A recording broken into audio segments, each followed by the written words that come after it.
la exposición que está a mi cargo acerca de la educación internacional. Si enseñamos a los estudiantes de hoy como enseñamos ayer, les estamos robando el mañana. Esta frase corresponde a John Dewey. La educación internacional.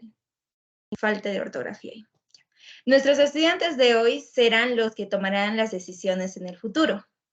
Queremos que se conviertan en ciudadanos activos en el mundo del mañana, que participen, que sean conscientes en una sociedad globalizada que requiera no solo conocimiento, sino que también las habilidades para entender la diversidad, respetar las diferencias culturales y cooperar con los demás, sin importar cuán diferentes sean unos de otros.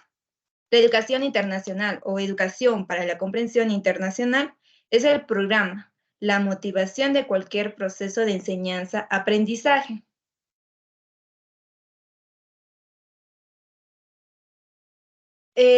Hoy, más que nunca, los idiomas son una de las claves fundamentales para una educación completa y que ofrezca a los estudiantes un perfil competitivo e internacional que les permita enfrentarse en igualdad de condiciones con el duro mercado laboral.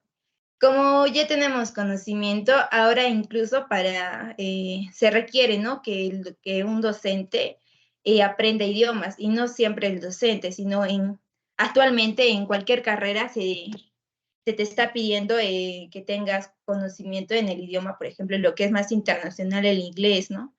Y ahora último, que se está implementando también el quechua. Ahora nos dice, saber un inglés perfecto y conocer algún otro idioma marca la diferencia, claramente. Pero no solamente va a ser eso, sino que actualmente a los jóvenes se les pide también una movilidad y globalidad, o sea, que tenga un conocimiento internacional, que sea activo, que tenga un conocimiento más allá, ¿no? Cualidades que solamente se adquiere con experiencias educativas internacionales. Ahora, para nosotros poder hablar un poco más también de la educación internacional, tenemos que conocer acerca de la prueba PISA, o Programa Internacional para la Evaluación de los Estudiantes. Esta es una prueba que se hace a nivel mundial, se podría decir, solo con los países que están inscritos, donde se realizan pruebas impartiendo en las competencias de ciencia, matemática, lectura y educación financiera. En lo que corresponde, vamos a ver incluso unos rankings donde vamos a poder visualizar qué países están entre los primeros lugares en lo que corresponde a educación.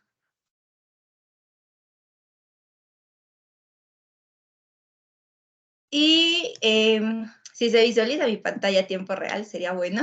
Se puede observar lo que vendría a ser el ranking de pruebas en lo que es en el año 2018, donde colocamos, o donde se puede observar en primer puesto a China, tanto en lectura, matemáticas y ciencias.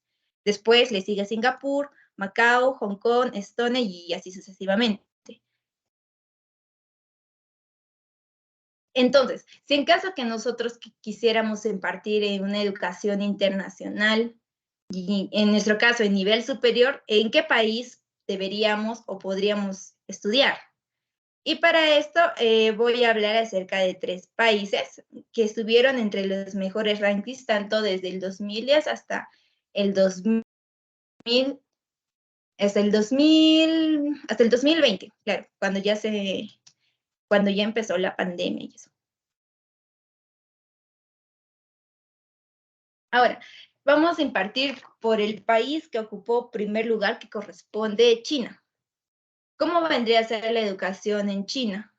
Nos dice que va a ser un sistema educativo que ofrece uno de los mejores sistemas educativos, ¿no?, en el mundo. Los niveles de educación en China. Tal vez nuestra compañera Marianela me pueda ayudar con la lectura, por favor.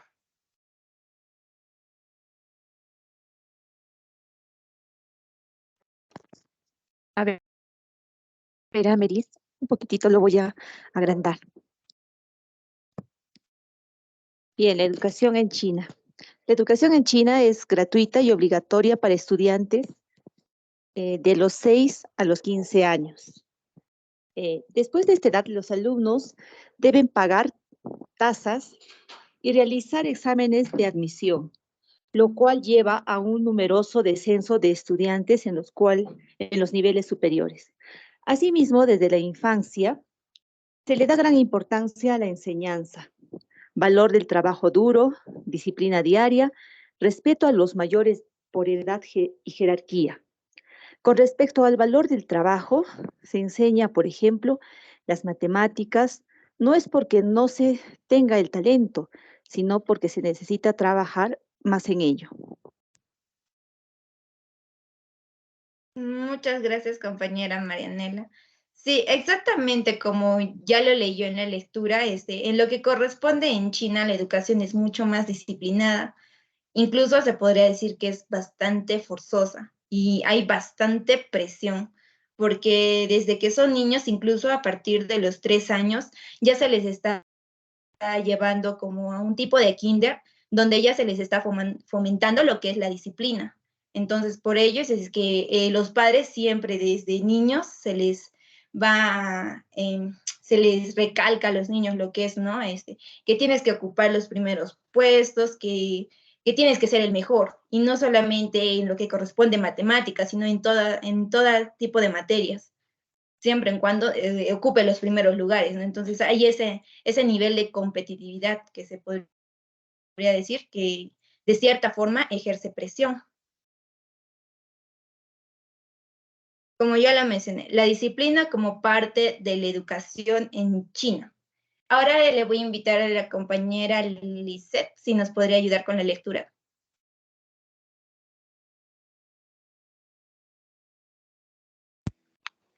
Eh, bueno, claro que sí, Amérez. La disciplina como parte de la educación en China. Los alumnos estudian más de 10 horas diarias. Las clases duran aproximadamente desde las 8 de la tarde y asimismo los estudiantes y las grandes ciudades tienen clases adicionales, ¿no? Musicales, artísticas y deportivas. Y también el respeto es algo que se les enseña desde muy pequeños. También fomentar el buen comportamiento es una parte importante de la educación. El proceso de cada uno de los alumnos está siempre a la vista de un tablero, lo que estimula de una forma sana el sentido de la competencia. Se dividen en públicas y privadas. El nivel de educación de las escuelas privadas es mucho mayor. El idioma extranjero tiene un gran peso dentro del sistema educativo, por lo cual tienen de 2 a 3 clases de inglés al día. Y desde la niñez se les ha enseñado que deben ser los mejores, no importa en qué rubro.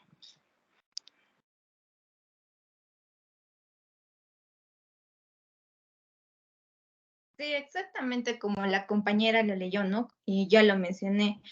Incluso en China realizan, creo que si es que tienen conocimiento o lo han escuchado por ahí, ¿no? Hay una prueba general, no recuerdo bien el nombre, pero tiene un nombre específico donde dice que una vez de que el niño, o bueno, joven ya egresa de lo que se podría decir, ¿no? Lo que nosotros lo conocemos de educación secundaria, ellos ingresan a un examen general. Estamos hablando de todo, digamos, ¿no? Por ejemplo, de todo Cusco.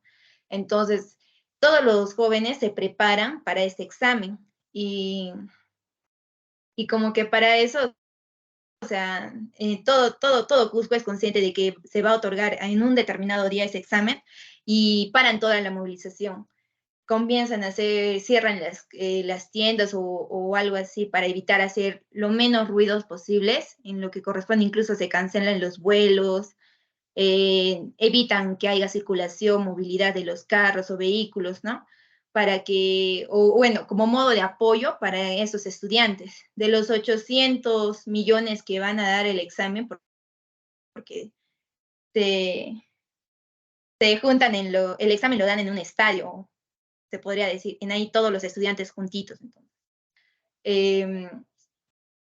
en ahí se les da la prueba y de los 800 solamente ingresan 6 millones. Entonces, imagínense la presión que eso genera, porque la sociedad es consciente de la presión que ellos tienen, entonces lo apoyan de alguna u otra forma, ¿no? Tratando de hacer silencio, por decirlo. Entonces, ¿qué pasa con aquellos estudiantes que no logran ingresar, que no logran aprobar el examen? Lo que pasa es que, como ya lo mencionó, la educación estatal o la educación nacional es mucho mejor que una educación en un colegio, en una universidad privada. Incluso se le considera una universidad privada lo más básico y de cierta forma lo más vergonzoso, se podría decir, porque la educación no es tan buena. Por lo tanto, los padres les ponen bastante esfuerzo. Es como si para los niños estudiar fuera un trabajo.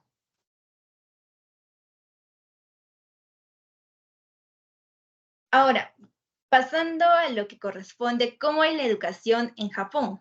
Nos dice que la educación en Japón es bastante importante.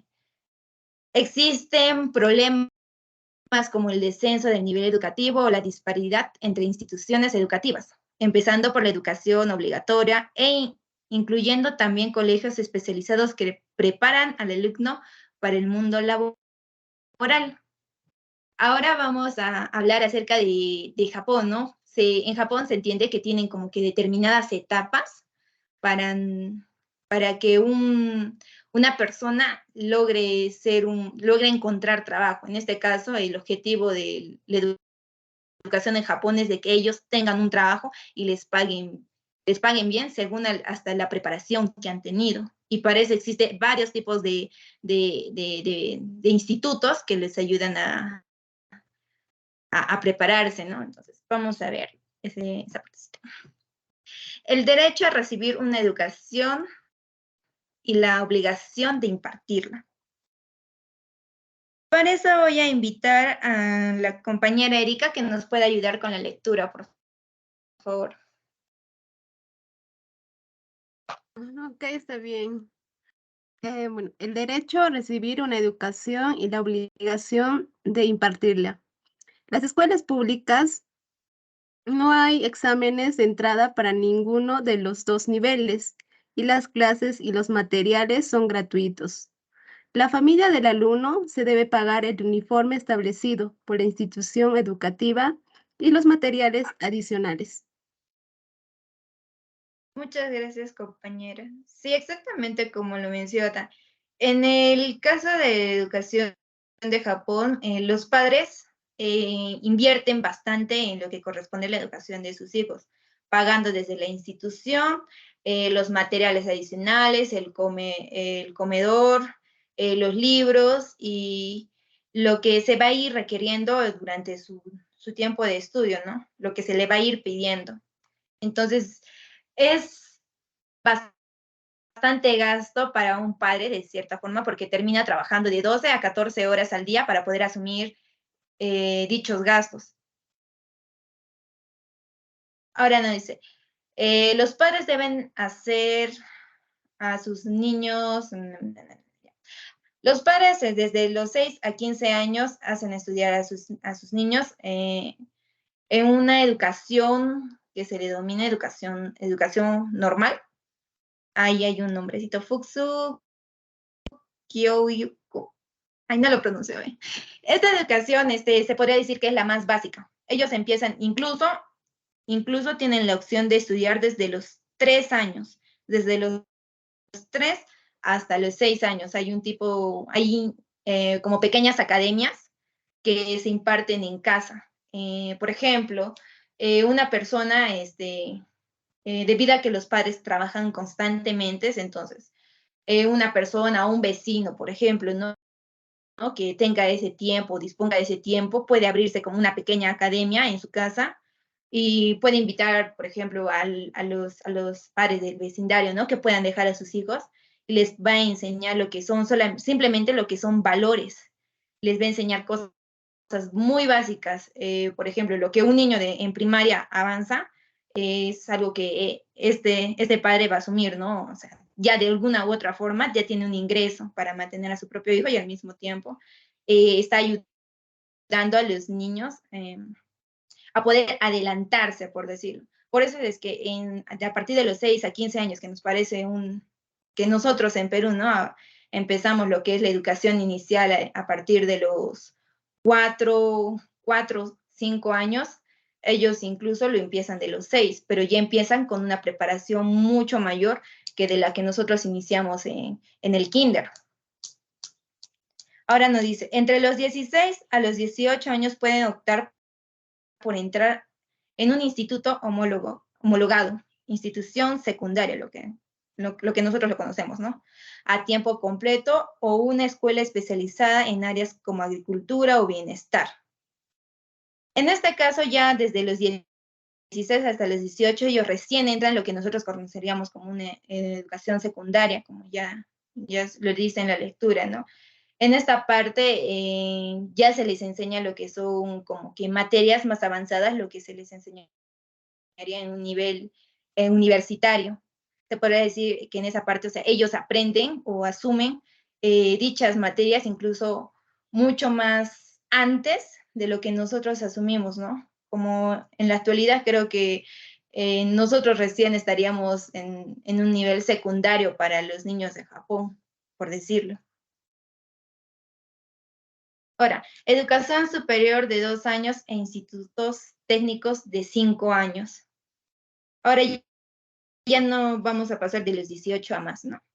Para esto voy a invitar a leer al compañero Hernán, si nos podría ayudar con la lectura. Sí, compañera. Educación superior de 2 años e institutos técnicos de 5. Entre las instituciones de educación superior que exigen un examen de ingreso, además de haber completado la educación secundaria, se encuentran las universidades, 4 años, las universidades de carrera corta, 2 años, los colegios vocacionales, de 2 a más años, y otras. Tras haber logrado la licenciatura o el grado, el estudiante también puede acceder a estudios especializados de posgrado, ¿no? Un máster de 2 años o un doctorado de 3 a más. Muchas gracias, compañeros. Sí, justamente como lo vemos en el gráfico, ahí estamos viendo, ¿no? Al costado se ve de qué edad se asume lo que corresponde el nivel de educación y hasta qué año ya se corresponde lo que vendría a ser la educación secundaria, como lo vamos a decir, ¿no? Educación secundaria. Desde ahí, la educación es completamente obligatoria, hasta los 18 años. Ellos terminan su secundaria a los 18 años. Entonces, a partir de los 18 ya el joven ya por su propia cuenta va a asumir lo que son sus estudios superiores. Estos pueden ser de universidad completa o de que se vendría a ser de 4 años o de unas universidades de carrera mucho más cortas, que son de 2 años. También va a existir lo que son los colegios vocacionales, que corresponde de 2 a más años según la carrera. Ahora pasamos al siguiente diapositiva. Colegios vocacionales en los que adquirir las habilidades necesarias en el mundo laboral.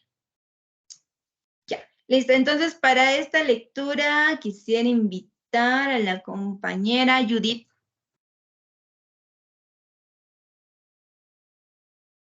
Está bien, compañera. Buenas tardes. Colegios vocacionales en los que adquieren las habilidades necesarias en el mundo laboral. En Japón existen instituciones en las que se pueden adquirir los conocimientos y habilidades necesarios en el mundo laboral. Forman parte del sistema educativo denominado colegios vacacionales y son muchos los estudiantes que acceden a ellos tras completar la educación secundaria. No solo hay colegios especializados en enfermería, cocina, agricultura o construcción, sino también en anime, idiomas, diseño, videojuegos, producción audiovisual o deportes. Y las instituciones son de muchos tipos. Muchas gracias, compañera. Sí, justamente en lo que ya corresponde de repente, ¿no? Si yo no ingreso a lo que vendría a ser una universidad, ya sea de carrera corta o de los 4 años, tengo la opción de poder entrar a un colegio que son ya más vocacionales, o sea, a lo que a mí me gustaría estudiar.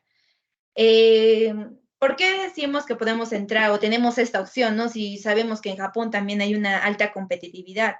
Entonces, se da con la función de que al ser un país un poco, bueno, un poco no, un poquito mucho más avanzado, hay bastante uso de la tecnología y se abre varios caminos para lo que vendría a ser el arte en lo que corresponde con relación a la tecnología. Entonces, por eso es que hay más ámbito en lo que vendría a ser, ¿no? En diseño gráfico, entre otros.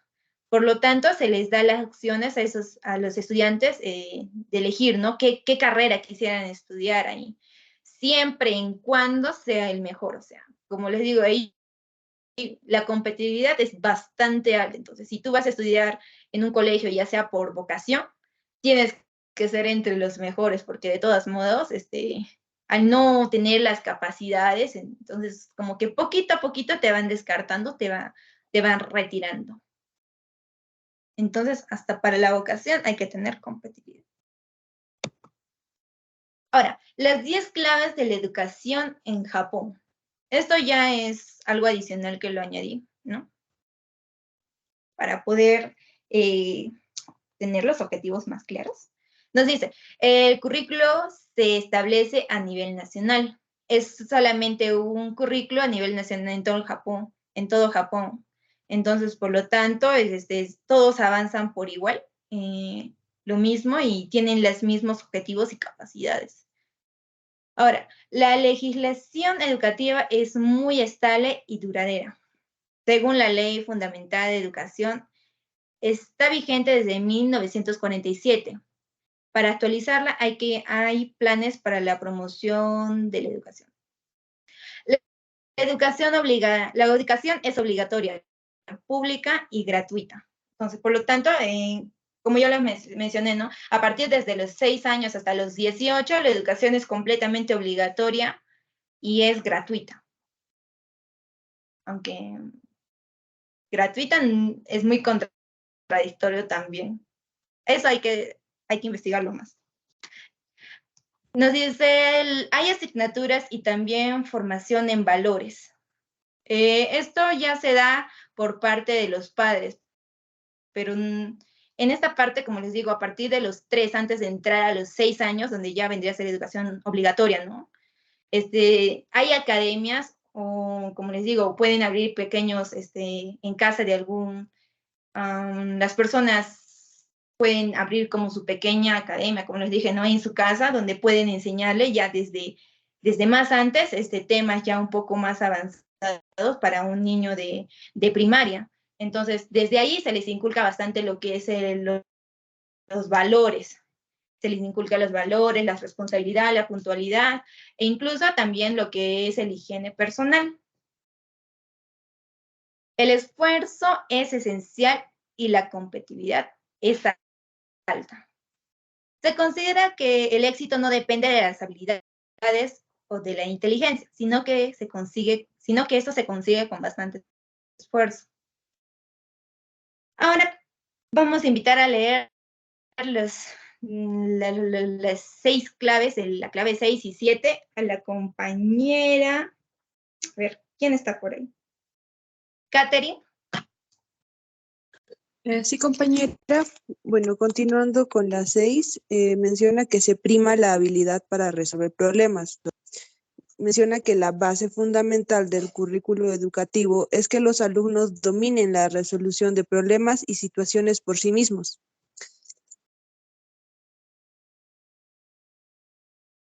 La siguiente más, por favor.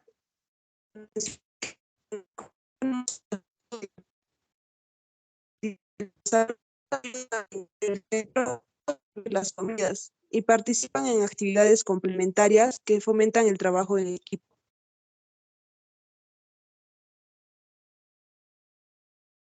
Ya, muchas gracias, compañera. Sí, justamente como lo mencionó, ¿no? Realizan bastante lo que son habilidades ya otro tipo ¿no?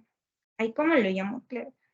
Realizan lo que son ya fuera de la educación o lo que corresponde al colegio, también realizan lo que son les meten a otras academias donde fomentan lo que son la práctica de habilidades, ¿no? Como podría ser, por ejemplo, en lo que corresponde la natación, el ajedrez, todo con la finalidad de que el niño tenga, o bueno, esa es su forma de entretenerse en sí del niño, ¿no?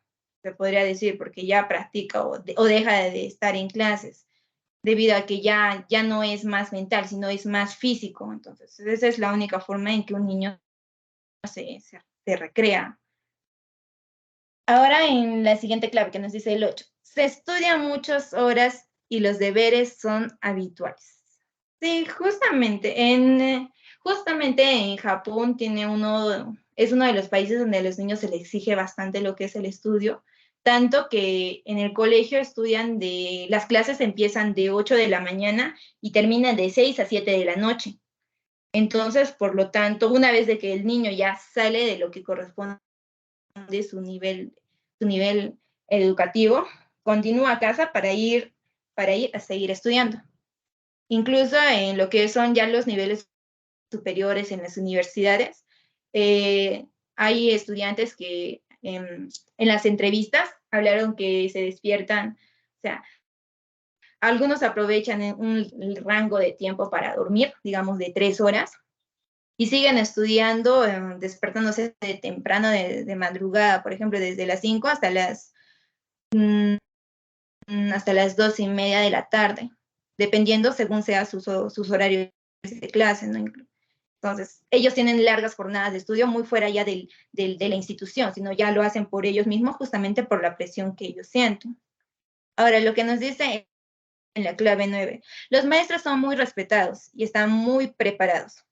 Solo acceden a la docencia los mejores y el ministerio les exige formación continua. O sea, no solamente es el estudiante el que siente presión, sino también es el docente, ya que al ser el estudiante que se va preparando, entonces el docente tiene que estar siempre a la altura y se podría decir que en ahí incluso ellos tienen una enseñanza en lo que corresponde entre la escuela tradicional y la escuela nueva. Entonces, ellos todavía mantienen entre ambos para poder ejercer lo que vendría a ser la disciplina a sus estudiantes. Entonces, tienen un poco de los dos. Por lo tanto, el estudiante sigue siendo la mayor autoridad y al mismo tiempo tiene toda la responsabilidad de cierta forma, tener todas las respuestas en cuanto a un estudiante. Debido a que si el estudiante pregunta y el docente no sabe, entonces es como que de cierta forma queda mal.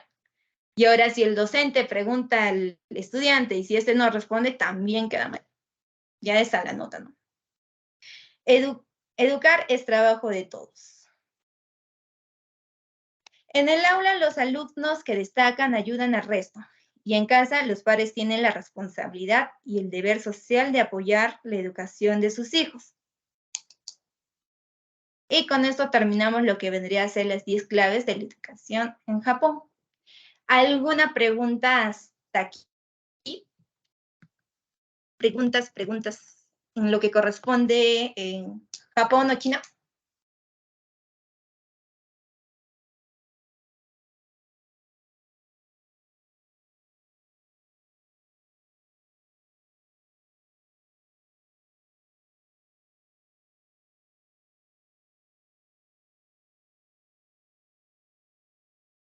Parece que no.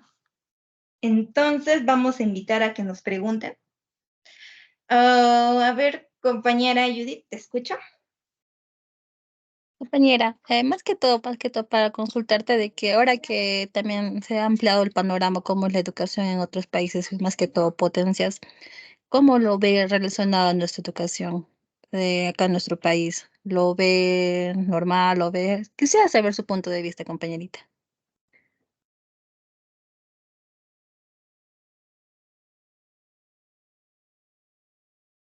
Bueno, justamente en lo que corresponde, o sea, por algo es que en la prueba PISA ¿no? Está China como primer lugar y después le sigue Singapur y entre los 5 primeros está Japón. Entonces, yo creo que no es por nada que ellos estén en primer lugar. Si se han dado cuenta, les fomentan bastante. Más de fomentar, creo que les presionan a que estudien.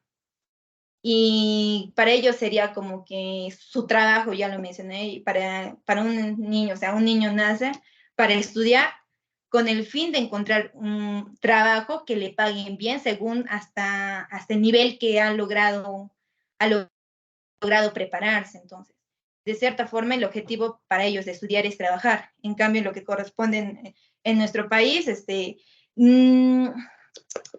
creo yo que una parte es de que utilizamos bastante lo que son los métodos de la escuela nueva, ya que nos implica bastante lo que es la presión. Sí o sí, el ser humano necesita tener un condicionamiento, necesita sentir una presión para poder esforzarse, porque de por sí mismo, la única forma en que lo haga podría decirse que es en que tenga ya una disciplina, una autodisciplina. Entonces, por ese lado, creo que como ya lo mencioné, ¿no? En Japón y tanto en China se imparte lo que es la educación por el lado más tradicional, ya que el docente sigue siendo la mayor autoridad y sigue siendo como que de cierta forma el centro de todo y el estudiante está con la función de ser un receptor. Entonces, por ese lado se utilizan lo que son la escuela tradicional. Entonces, si nos damos cuenta también en lo que corresponde a nuestros pares, yo sé que a ustedes les habrán dicho, tal vez algunos de los compañeros que ya son, ¿no? Han tenido una educación tradicional donde se les ha exigido bastante, pero saben mucho más que nosotros incluso, en lo que corresponde a mi promoción. Porque en mi situación, mi madre me exigía bastante lo que era la lectura y siempre me decía, si no lees, aquí venía, ¿no? Esta frase, en mis tiempos, el profesor nos exigía bastante la lectura, nos preguntaba si, tal y como está en el libro, por ejemplo, de la obra de Paco Yunque, ¿no? Tal y como estaba escrito, teníamos que responder en el examen, tal y como está. O, por ejemplo, en lo que vendría a ser la clase de física, se le tenía que aprender completo lo que es la tabla periódica. Entonces, por ese lado ha habido bastante entre nuestros pares y la juventud actual ha habido bastante diferencia. En Perú es mucho, como les digo, un poco más en lo que es la educación moderna, porque ya no hay mucha exigencia. Ya es el estudiante, ya si quiere de cierta forma, si quiere, va a buscar la respuesta. Entonces, si uno tiene esas ganas de aprender, va a explotar al docente, como nos dicen, ¿no? Vamos a tratar de sacar todo tipo de información. Y creo que por ese lado habría una bastante, como les digo, bastante diferencia. No sé si respondí bien tu pregunta o ya me fui a otra pregunta. No, está bien, compañera, muchas gracias.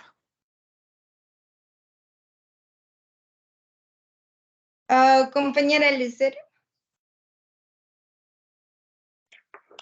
Compañera, te quería preguntar, ¿qué debe hacer el gobierno mediante el Ministerio de Educación para crear una educación internacional?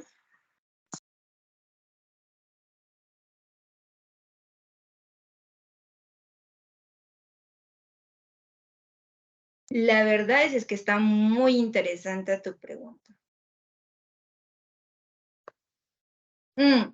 Considero que ya esto va por mi parte, no tengo bastante conocimiento en lo que corresponde en qué tipo de, ¿cómo le explicamos? Ya. En lo que corresponde a la educación internacional, de cierta forma, hay países que están asociados entre ellos, se podría decir. Y a ver, me estoy confundiendo.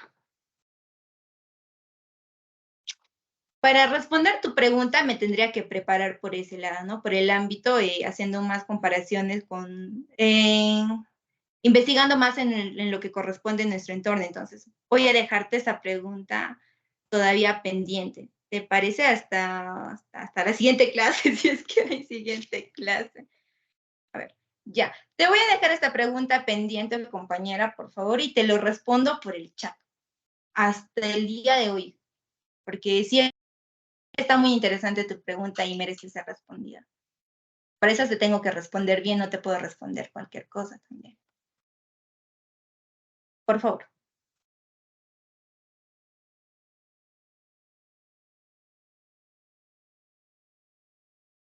Ya, está bien. Ya, Liz, entonces te debo una pregunta. Ya, hasta ahí ninguna otra pregunta por lo que corresponde al lado de la educación en China, Japón. Antes de pasar a Finlandia. Compañera Erika. Sí, tenía una pregunta. Más que todo quisiera saber cómo es la educación en el ámbito del arte, en educación artística, cómo se enseña las artes visuales en Japón o en China, ¿no? Eso quisiera saber, cómo es impartida esa educación. Ya. En China es mucho más en lo que son las disciplinas de... No se promociona tanto lo que es mucho el arte. En cambio, en Japón ya se abre el ámbito en lo que son ya el arte, pero más relacionado con la tecnología. De igual manera que en China, ¿no? Como les comenté, en China realizan lo que es un examen general, pero hablamos de un examen para entrar a universidades estatales. En cambio, en Japón, como les digo, en Japón se centra más lo que es el arte con relación a la tecnología. Entonces, de igual manera realizan lo que es un examen general, así englobando lo que es ¿no? Los que quieren estudiar arte. Y para ello realizan lo que es en un día se preparan, les entregan cronograma para un determinado día el examen. Y para esto les dan los estudiantes japoneses se preparan bastante. Para cuando llegue el determinado día, todos los estudiantes, porque todos dan puntos, para poder ingresar a lo que son las universidades también estatales, porque en ambos países la universidad estatal es mucho mejor que una privada, entonces. Dan el examen todos juntos en lo que corresponde a un ambiente ya preparado. Ahora, como son artes, normalmente se dan en el examen de pintura, por ejemplo, ¿no? En pintura ya no necesitan como que separarlos tantos, entonces lo dan casi, incluso por la misma cantidad de estudiantes que hay, los dan muy presionados, hasta lo que he visto, ¿no? Voy a compartirte un video de eso para que me puedas entender mejor, entonces. Preparan, por ejemplo, ¿no? En un estadio, hacen ingresar a todos los estudiantes al estadio y cada uno trae su material. Simplemente les otorgan el espacio. Entonces, ellos se acomodan y dan el examen, que son algo de 3 a 6 horas, si bien no me equivoco. Y no son pues pocos estudiantes, serán entre 7, dependiendo a la provincia, cuántos estarían postulando. Entonces, serían alrededor de, estamos hablando de 500 estudiantes, así, encerrados en un determinado lugar, nada más. Por ese lado, ese es más o menos el medio, o sea, ellos lo hacen de esa forma, lo dan en conjunto. Y para poder sacar solamente a los mejores. Simplemente no hay una puntuación mayor. La puntuación se lo ganan según qué tan bueno está su trabajo. Entonces, digamos que haya cupo solamente para unos 150 estudiantes, entonces solamente las notas más altas ingresan y el resto, pues, tendrían que ver otras opciones, porque solamente se da una vez ese examen. Entonces, es casi de la igual manera según a qué carrera vas a querer ingresar, ya sea en diseño gráfico, también los encierran de cierta forma, entonces igual solamente ponen una determinada cantidad de cupos y solo ingresan los que tienen notas más altas y el resto tiene que buscar, siempre tienes que tener un plan B, ¿no? Si no ingresas, entonces ver en qué otra carrera puedes ingresar o ver en otra institución ya privada donde puedas prepararte. Ahí, a ver, ¿quién sigue? A ver, compañera Fiorella. Compañera, ¿me pueden lograr escuchar? Sí, compañera, se te escucha bien. Bueno, tenía hace un minuto una pregunta, pero ahora me interesó más la pregunta que hizo la última compañera.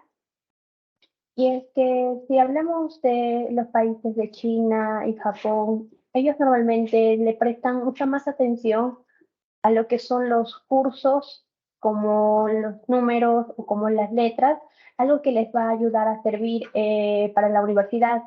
Si mal no me equivoco, tengo un vasto conocimiento sobre ello y es que están, bueno, los estudiantes empiezan, digamos, desde los 4 años hasta, digamos, hasta los 15 años, así, preparan todos los cursos, entre ellos están, digamos, los cursos que pesan más, ya sea la literatura, ya sea los números, hasta el inglés tiene un bastante peso allá en lo que es en China y Japón. Tienen hasta 2 más 4 horas para poder aprender bien lo que es el inglés. Ahora, una vez que ellos están ingresando a lo que es la preparatoria para tomar nuevas carreras o para nuevos rubros, ellos de alguna forma creo que seleccionan sus cursos de acuerdo a la carrera que van a llevar.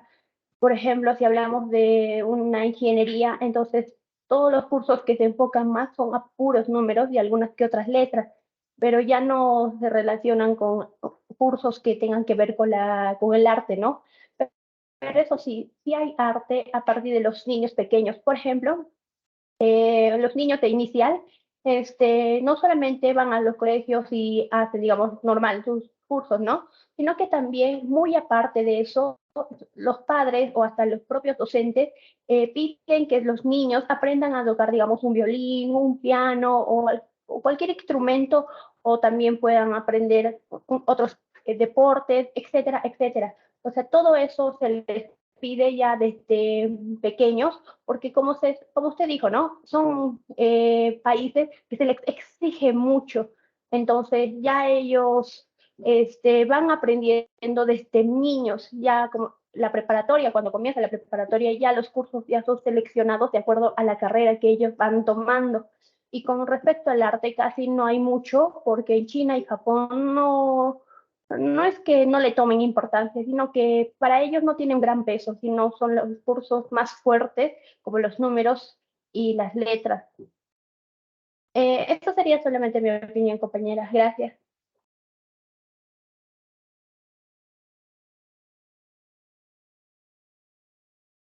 Sí, compañera, justamente como lo mencionaste, ¿no?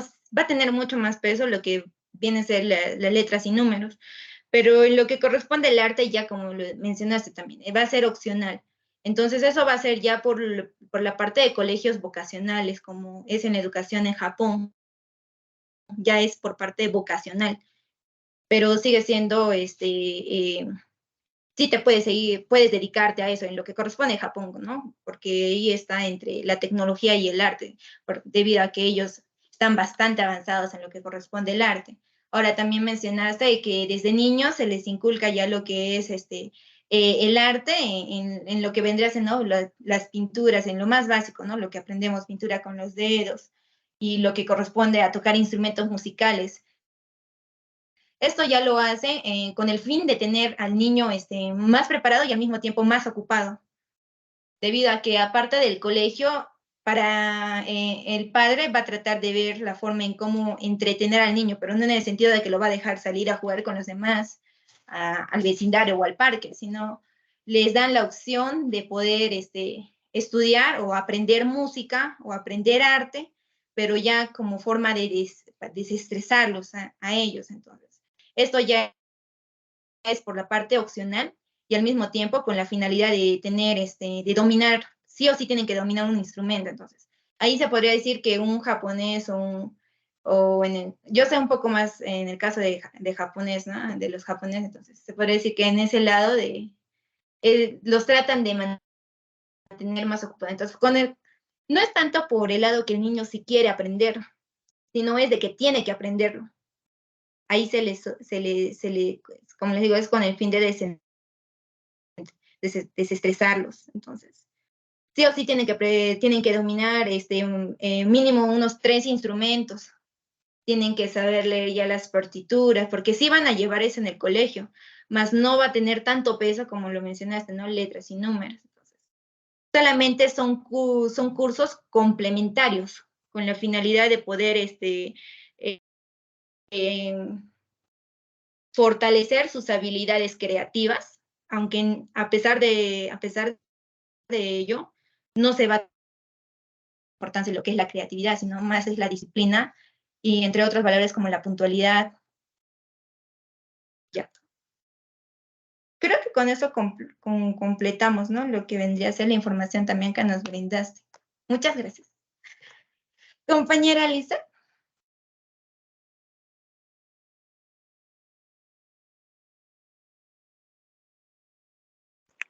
Sí, compañera, yo tenía una pregunta, ¿no? Para hacerte acerca de la educación que es el tema de hoy día. ¿Cómo realmente la cultura ha influenciado en la educación, más que todo en Japón?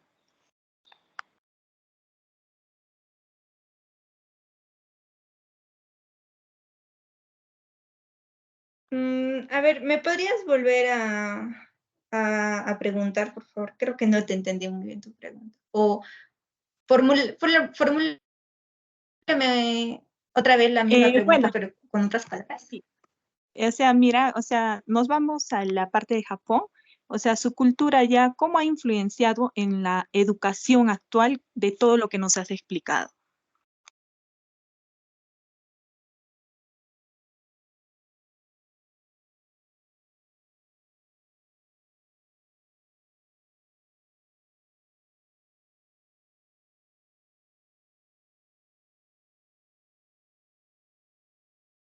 A ver, sí es muy interesante. Justamente estuve leyendo acerca de eso, ¿no?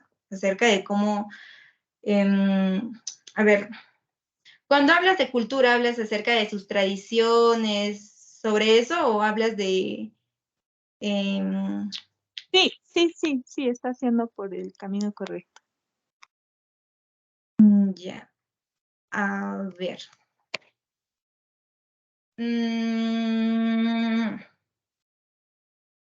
¿Me esperas un ratito? Lo voy a investigar. Está muy interesante la pregunta.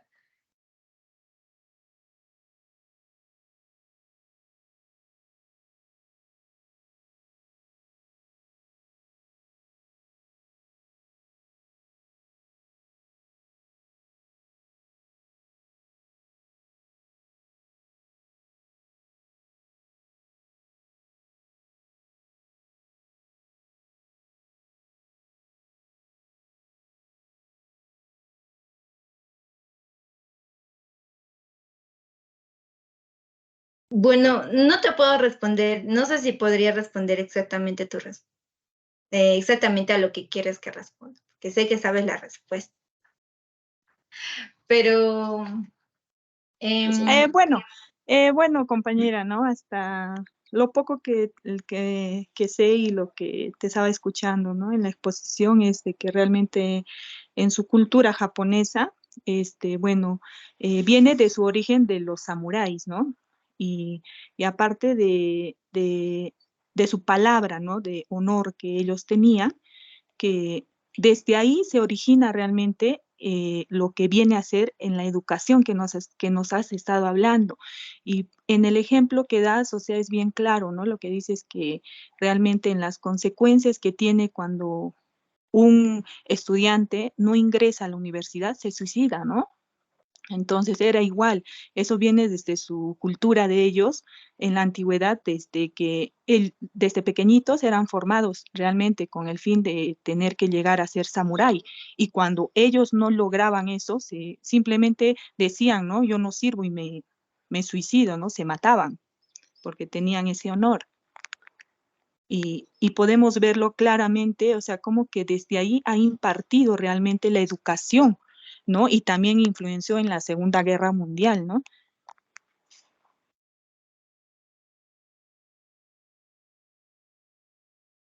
Vaya, la verdad que esa parte no la sabía, sinceramente. No llegué hasta... O sea, justamente si vamos a hablar de educación, ya sea del Perú o de otros países, tenemos que profundizar tanto la historia de cómo se fue originando, de cómo se fue dando la educación desde los principios hasta ahora, ¿no? Y cómo de cierta forma, como lo mencionaste, se relaciona con la cultura. Entonces, creo que es un tema bastante amplio y me gustó bastante tu opinión. También tu aporte, porque la verdad nos ayuda bastante a responder, ¿no? De por qué justamente Japón, y es algo que se sabe y se conoce, ¿no? Tiene una alta tasa de lo que son los suicidios.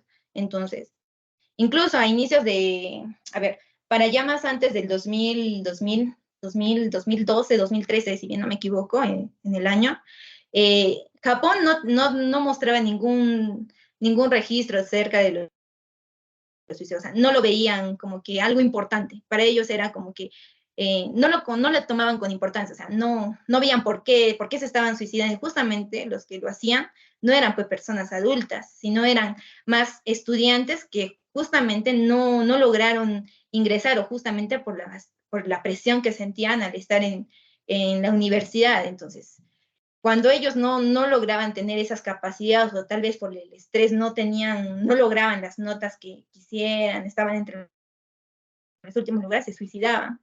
Entonces, para aquellos años no lo tomaban la importancia, pero a partir de ahora incluso ya se reporta, entonces ya tratan de ver que la persona japonesa, entonces, de cierta forma o sea, ¿cómo les digo?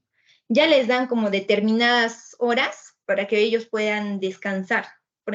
No sé si llegaste a ver, ¿no? Unas imágenes que estaban circulando en internet acerca de cómo había trabajadores, incluso estudiantes japoneses que estaban durmiendo en horas de clases.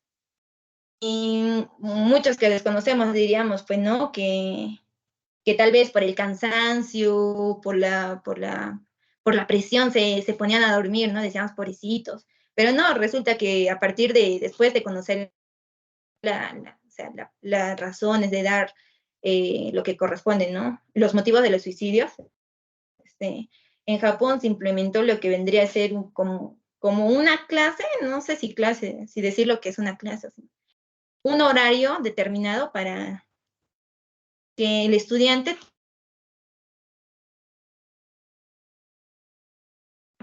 lo que corresponde al colegio se les da su horario de dormidita, digamos, de unos 15 minutos. Ahora, en lo que corresponde al trabajo, no se les da determinadamente su horario, sino que si el trabajador japonés se duerme en la hora de trabajo encima del escritorio, se considera que es de buena suerte y al mismo tiempo se considera que esa persona que se está durmiendo es porque se está esforzando por ser el mejor, entonces lo ven de buen augurio.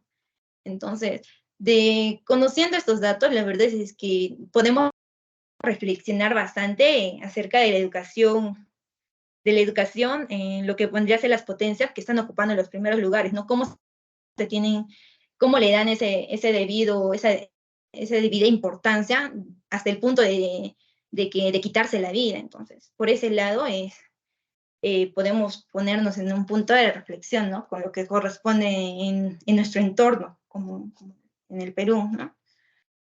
Listo, hasta ahí, compañera Lucero, otra pregunta que me quieras dejar también pendiente. O se olvidó bajar la mitad. No, compañera, a modo de refuerzo, tenemos que formar una educación internacional.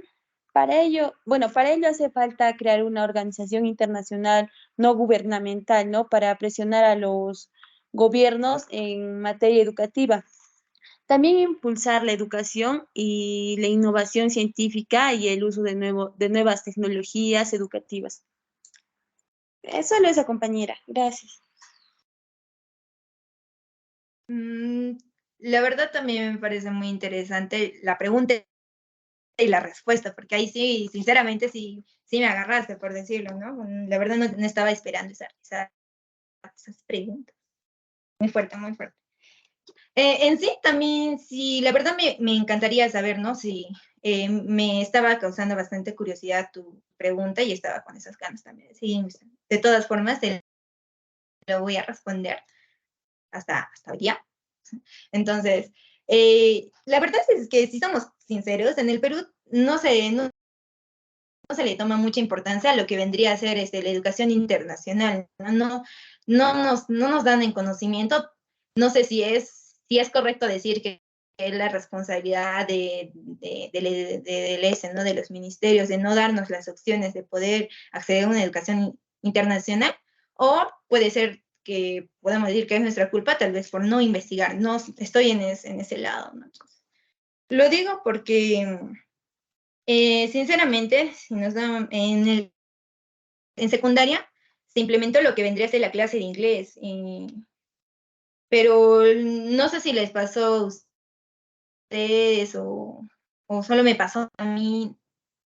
Sería bueno también escuchar los comentarios de ustedes, ¿no? De cómo era cómo era cuando estaban ustedes en el colegio. Yo les cuento de mi experiencia, por ejemplo. En la clase de inglés siempre ponían, claro, a un docente que sabía inglés, pero lo más básico, o sea, ni el mismo docente terminaba, y lo que era peor era que a mí me cambiaron, en un año me pusieron 4 docentes diferentes de inglés. Entonces, el primero se salió, no sé, no recuerdo el motivo. El segundo lo retiraron del colegio, incluso era hermano de la directora, entonces lo retiraron por abuso de acoso, porque estaba acosando a mis compañeras de grados, entonces a otras secciones también, como que hubo una que habló y todas empezaron a hablar. El profesor estuvo haciendo tocamientos y lo retiraron. De ahí entró otro profesor que era mucho más joven, era arequipeño, creo, arequipeño, digo, era puneño. Y entró y se rindió con nosotros. Se fue, lo votamos, se podría decir. Después entró otro profesor que ya lo conocíamos de primero de secundaria, yo ya lo conocía, ya habíamos avanzado con él. Pero siendo sincera, el profesor no nos enseñó. Desde ahí ya, o sea, vemos lo fatal que está en nuestra educación, ¿no? Porque ni siquiera nos ponen docentes que sean capaces de enseñarnos un curso, por ejemplo, de inglés, ¿no? Que justamente ahora se nos está pidiendo en lo que sea, para ser docentes, dominar por lo menos 2 idiomas fuera del español. Entonces, de entrada, estamos mal. Ahora, no sé si a alguien también le habrá pasado, o creo que de mi generación ya tenemos la mala suerte de tal vez no tener una preparación, por ejemplo, en lo que vendría a ser, ¿no? En clase de idiomas, como vendría a ser inglés, porque quechua yo no llevé quechua. Y tengo entendido que acá en Cusco tienen la clase de quechua, entonces yo me sorprendí bastante porque a mí me hubiera gustado avanzar quechua, mi familia habla quechua, pero yo no hablo quechua. A partir de mi generación ya nos descuidaron, se podría decir. Y me van a decir, tal vez, ¿no? Si tu familia habla quechua, ¿por qué tú no hablas quechua? Si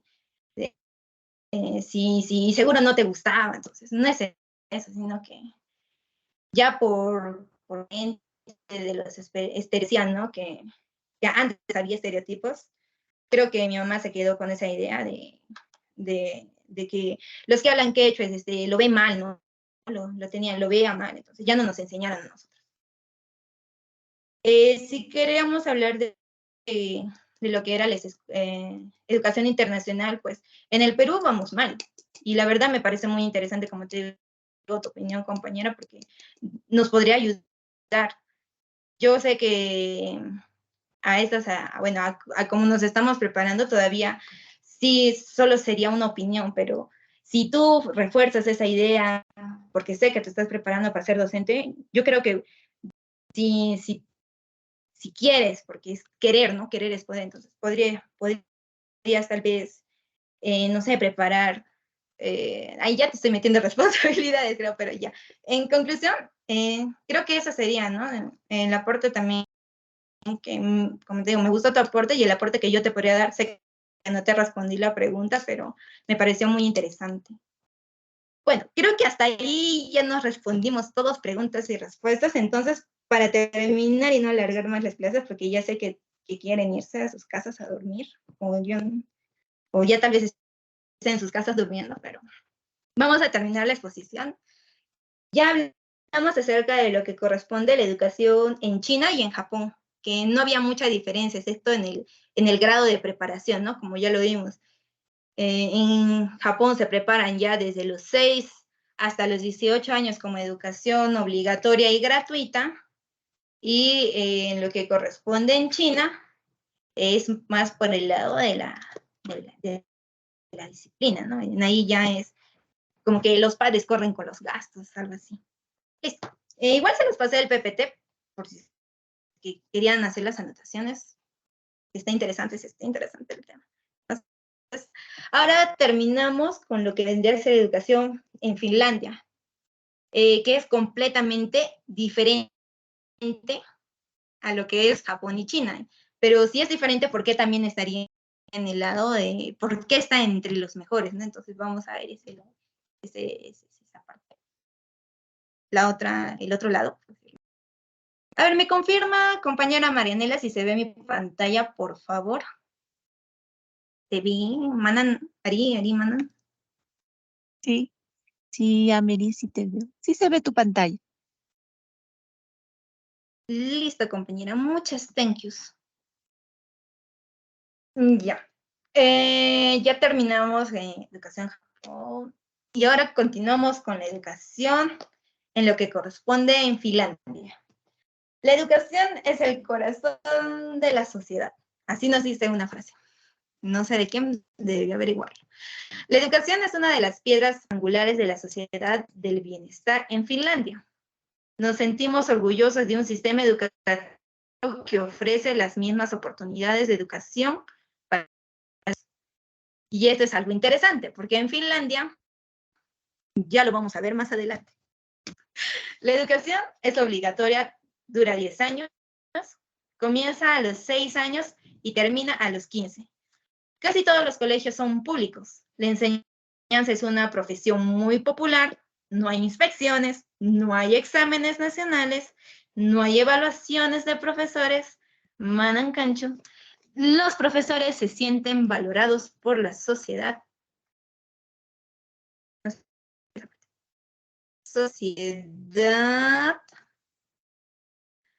Por la sociedad. Jornadas escolares cortas, cantidad de deberes es muy baja. Es muy lamentable. Ya. En lo que corresponde a la educación en Finlandia, vamos a ver más una educación un poco más de la escuela nueva, por decirlo. En ahí se utiliza bastante lo que es el método de Montessori, donde se trata de que el estudiante haga todo por cuenta propia, se fomenta lo que es su autonomía.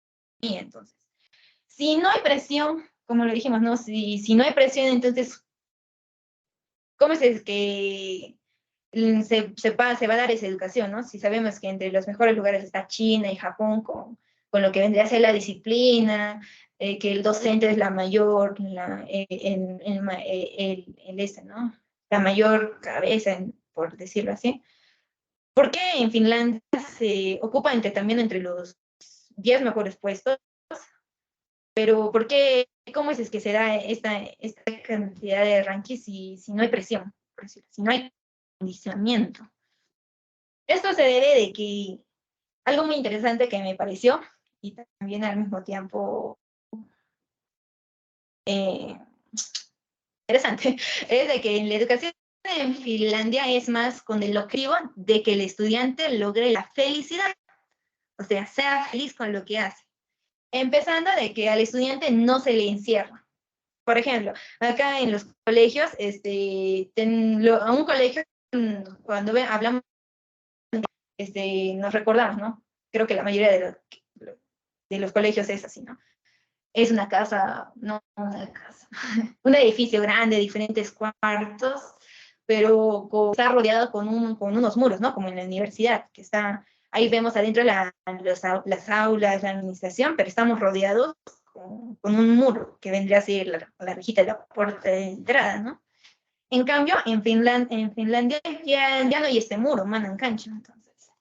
Es justamente porque la educación o el objetivo es que el estudiante se encuentre relacionado a su entorno, que no sienta esa presión, que no se sienta atrapado como en una jaula, que el estudiante esté cómodo en el lugar donde esté, que lo vea una parte más de su vida, por decirlo. Es como, literal, ellos se toman muy literal la frase, ¿no? Esta frase que dice, la escuela es tu segundo hogar, y ¿no? Sales a la calle, haces tus compras, no sé, te vas a la discoteca a, a trapear el piso, yo qué sé, ¿no? Tú vas, sales y regresas a casa porque es tu casa. Entras a la hora que quieres, sales a la hora que quieres. Es de la misma forma en Finlandia, aunque nos parezca sorprendente, ¿no? A mí me sorprendió. No sé a ustedes si ya conocían el tema, o si ya se lo han preparado mejor que yo. Pero dice que en Finlandia el estudiante entra a la escuela porque quiere, no porque lo obliguen. Incluso ni siquiera el papá le tiene que acompañar de la manito hasta la puerta del salón o de la institución, sino el estudiante viene solo. El niño de 6 años, desde su casa, se va solo hasta el colegio. Se puede ir solo o se va en grupo con sus compañeritos, ¿no? Y entra tranquilamente. Ahora termina su jornada de escolar, se va a su casa y si él quiere, puede regresar de nuevo al colegio. No es necesario que se esté impartiendo clases. El colegio siempre está abierto para el estudiante, ya sea que el niño quiera ir a jugar al patio con la bota o quiera leer uno de los libros que está en el salón. No hay problema, el niño puede acceder.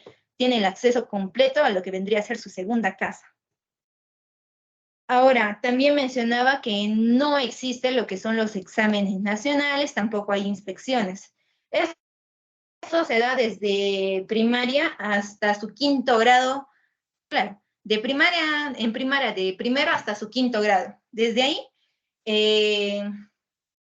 los docentes enseñan a los estudiantes lo que corresponde en el trabajo en equipo.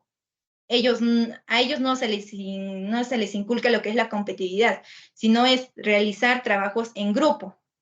Se les inculca bastante lo que son los valores en lo que corresponde la empatía. Ellos desde primero hasta su 5º grado de primaria, ellos realizan lo que son trabajos en grupos. Esto con la finalidad de generar en ellos, ¿cómo se le llama esto? De poderse distribuir trabajo, ¿no? Nosotros sabemos que cuando nos dejan un trabajo en grupo, para poder realizarlo bien, tenemos que entregar a cada uno determinadas tareas para poder juntarlo todo y hacer un trabajo completo, ¿no? Que todo no es como que, ¿no? Uno escribía, el otro le editaba y los demás jugaban. No es así, sino que ellos ya desde esa edad ya tienen que aprender a lo que vendría a ser la cooperación. Entonces, por ese lado, es que a ellos no se les califica por las notas, sino por lo bien que estén trabajando en grupo. Entonces, de ahí ya estamos viendo una gran diferencia, ¿no? Por eso es que les hice la pausa de las preguntas en las 2 primeras educaciones y ahora también para poder darnos cuenta de la diferencia, ¿no? Los profesores se sienten valorados por la sociedad. Las jornadas escolares son cortas, la cantidad de deberes es muy baja. Algún dato que no les mencioné de Japón es de que, por ejemplo, creo que también lo saben, es de que los estudiantes realizan lo que vendría a ser la limpieza del salón. Ellos comen dentro del salón, limpian el salón y ellos se encargan de lo que es la limpieza. En cambio, en este caso de los estudiantes en Finlandia, ya en ahí ya tienen, ¿no?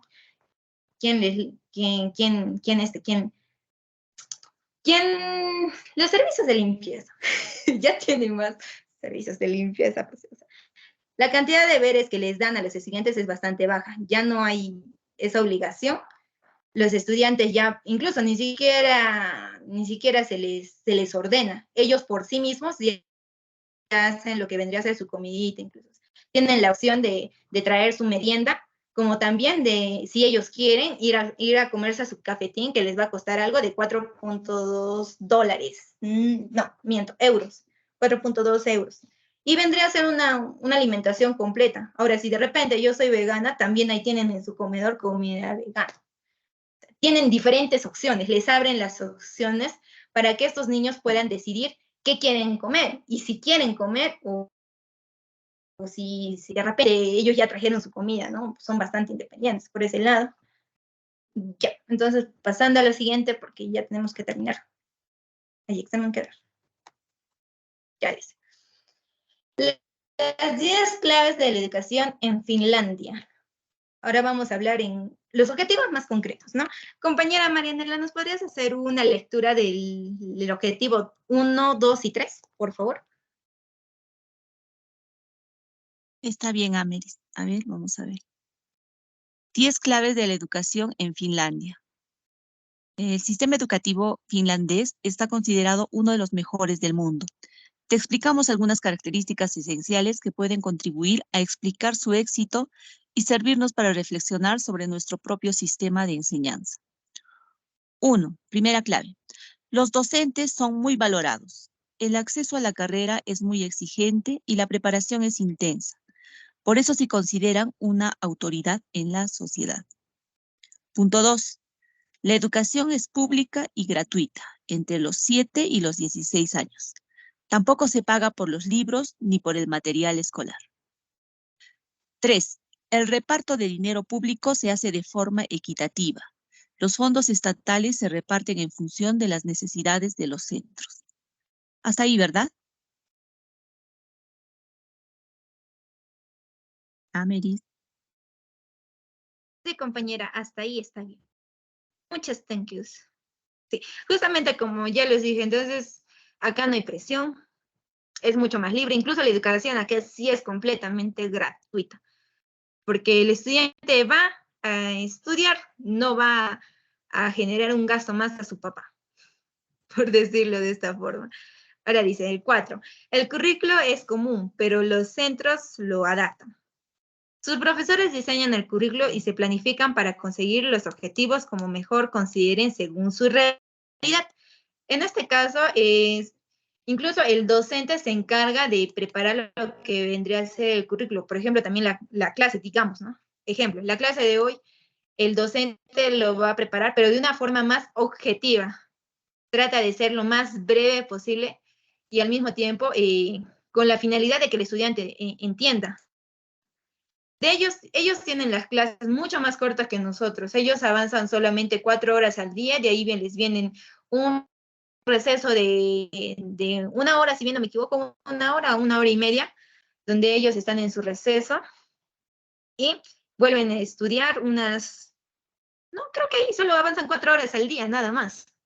Claro, en estas 4 horas ya tienen sus recesos. Tienen alrededor de 5 a 6 recesos. Y solo 4 horas de estudio. Y en estas 4 horas de estudio, el docente va preparando lo que vendría a ser su clase según también el tipo de estudiante que tenga. En acá no hay desigualdad, sea hijo de político, sea un estudiante con condiciones especiales, ¿no? No es discriminado, es completamente común y normal y al mismo tiempo se le trata por igual, aunque claro, el docente va a hacer algunas excepciones al tratar de enseñarle, pero al mismo tiempo no va a ir a un rinconcito, lo va a enseñar después, sino el que le enseña junto, con la finalidad de que todos aprendan y todos estén juntos, o sea, no hay excepciones por este lado. Ahora dice, la educación es personalizada, se respeta el ritmo de aprendizaje de cada niño y se huye de las pruebas estandarizadas. Acá, como les digo, es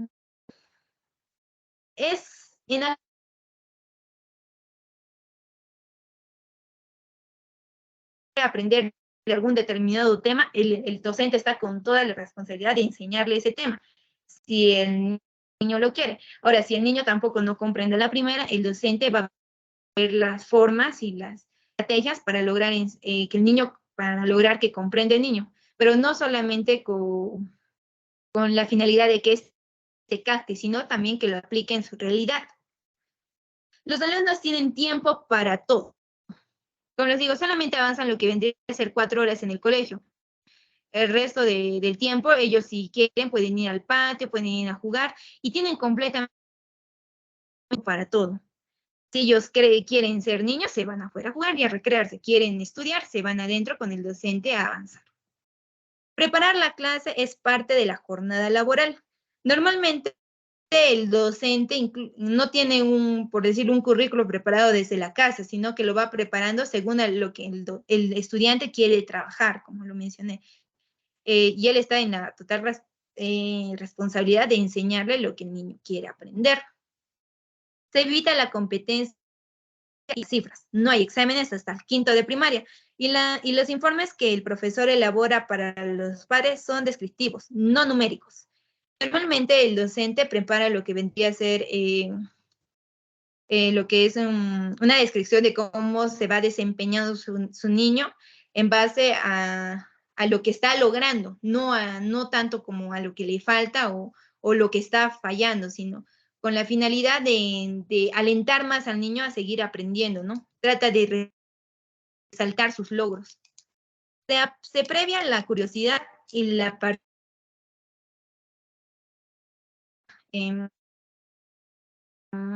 toma de decisiones por su cuenta, ¿no? Como el hecho de que vayan solitos al colegio, de que tengan la opción de elegir entre gran diversidad de alimentos, si se quiere alimentar, ya sea como comida vegana, algo mucho más dulce, saladito, depende del niño. Entonces, desde entrada se le premia también la curiosidad. Entonces, el docente está con la finalidad de generar al niño el aprender, no obligarlo a aprender. Los padres se implican completamente en la educación de sus hijos con actividades, ya que las ayudas públicas le permiten conciliar la vida laboral y familiar. Y bien, con esto terminamos lo que vendría a ser la exposición. Espero. Y muchas gracias, compañeros, por su disposición.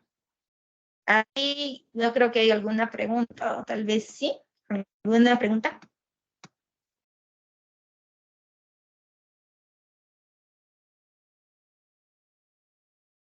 Muy bien, Ameris. Ya estuvo interesante tu exposición, ya nos ha dado luces, ¿no? Acerca de cómo es, ¿no? La educación internacional. Se han dado cuenta que es bastante amplio. Hay una diferencia, ¿no? Entre lo que es la educación en China, en Japón y la educación en Finlandia.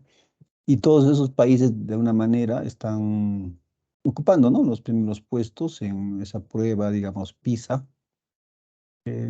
Es internacional, ¿no? Entonces hay también, además, otros países también en Europa, ¿no? Que también están ahí, pero ellos son los que están liderando, ¿no? Se podría decir la educación internacional, ¿no? Entonces, bien, en el caso de China y Japón, se han dado cuenta que hay bastante presión, ¿no? Porque, por ejemplo, en Japón, su territorio, digamos, es bastante, hay montañas, no hay, digamos, transitabilidad, ¿no? No tienen muchos terrenos para cultivo, ¿no? Entonces, ellos tienen sí o sí que poder lograr, digamos, acceder, ¿no? a las empresas, ¿no? Que hay para poder, digamos, tener, digamos, un sustento, ¿no? De ahí la presión que existe en Japón, ¿no? Tanto es la presión que, por ejemplo, los chicos ya no piensan, ¿no? Digamos, en tener hijos, ¿no? Entonces, solamente piensan en estudiar, ¿no? Entonces, ¿qué pasa con la población de Japón? Está yendo en declive, ¿no? Las personas se han vuelto bastante, no se podría decir, ¿no? Materialistas o abnegadas, digamos, al estudio, que se han olvidado ya de poder compartir, digamos, con amigos, ¿no? Cada uno ya se ha vuelto bastante individualista, ¿no? Entonces, se han acostumbrado, ¿no? a ese ritmo, digamos, ¿no? En el caso, por ejemplo, de China,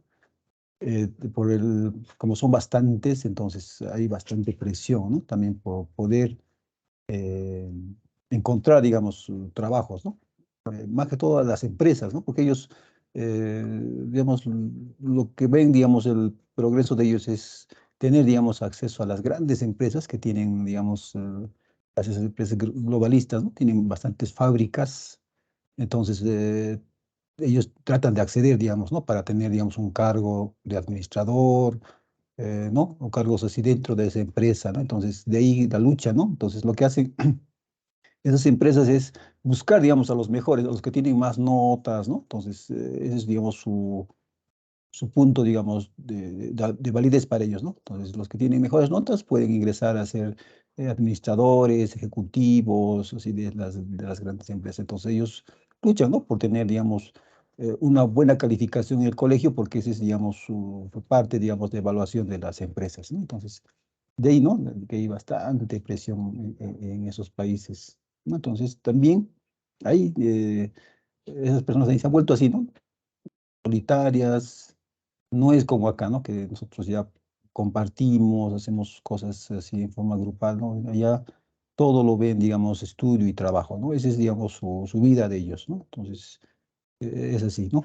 Entonces, muy interesante, Ameris, ya la información que has tenido. Entonces, sí, sería bueno que lo compartas también con sus compañeros para que lo puedan leer, observar y también investigar, ¿no? Porque hay bastante por investigar en esto de lo que es el nivel internacional, de la globalización, que también, como se han dado cuenta, ¿no? En las primeras clases hemos tenido hace de alguna manera algún provecho, ¿no? Nos saca un provecho, pero también limita, ¿no? A lo que es la parte cultural, ¿no? Pierde, digamos, hace que nosotros perdamos nuestros conocimientos ancestros, ¿no? Entonces, esa es la parte, digamos, se puede decir mala de la globalización internacional que hace que perdamos, ¿no? Nuestros orígenes, nuestra forma de ser, nuestros conocimientos ancestrales, que son importantes, ¿no? Ya que es importante. Entonces debería haber un equilibrio entre lo que tenemos, la parte ancestral, y lo que se tiene, ¿no? A nivel de la globalización. Entonces nosotros debemos buscar, digamos, ese equilibrio de no estar muy, como quien dice, muy alienados o muy fuera de foco, ¿no? Con respecto a lo que nosotros tenemos, sino que también debemos darle importancia. ¿Ya? Entonces, muy bien, Ameris, muy bien, alumnos, bien, ha sido interesante, digamos, este cierre del curso. Me parece que hemos tenido ya un panorama bastante amplio, ¿no? De la educación. Entonces, la cosa es investigar más, estar al día, ¿no? Como quien dice, como dice, perdón, Ameris, estar en constante búsqueda, ¿no? De información, de ser cada día un poquito mejor, ¿no? Buscar nuevas cosas que que nos aliente, ¿no? A seguir, digamos, a mejorar en lo que es la carrera docente, ¿no? Que ustedes también van a ser docentes, nos tienen que continuar estudiando, ¿ok? Bueno, a cada uno les doy un abrazo. Bueno, ha sido nuestra última clase. Bueno, de repente nos veremos en algún otro curso, ¿no? Teórico que podamos estar y también continuar, ¿no? Con algunos de ustedes también en los cursos prácticos. Muy bien. Bueno, a las 5 ya se inicia la evaluación, entonces, eh, bueno, ya tienen ya ahí como 10 minutos para poder estar ahí. Ya saben, va a estar hasta las 11:59 de la noche. Muy bien, listo. Nos vemos, Ameris, Lisette, Lucero, Fiorella, Marianela. Nos estaremos viéndonos hasta las siguientes. Muchas gracias, profesor Víctor. Muy interesante las clases. Gracias, profesor. Ok. Muy bien, muy bien. Listo, nos vemos. Chao, profe, nos Hasta la vemos. siguiente, profe. Ya, nos vemos. Hasta las siguientes. Ok, ok. Listo.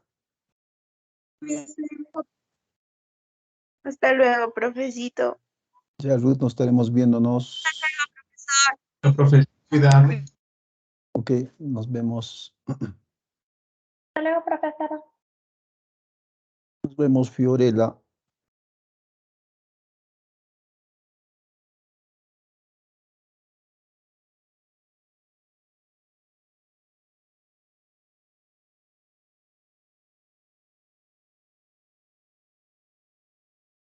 Chao, profesito, gracias por todo. Nos vemos, Lisette. Cuídate.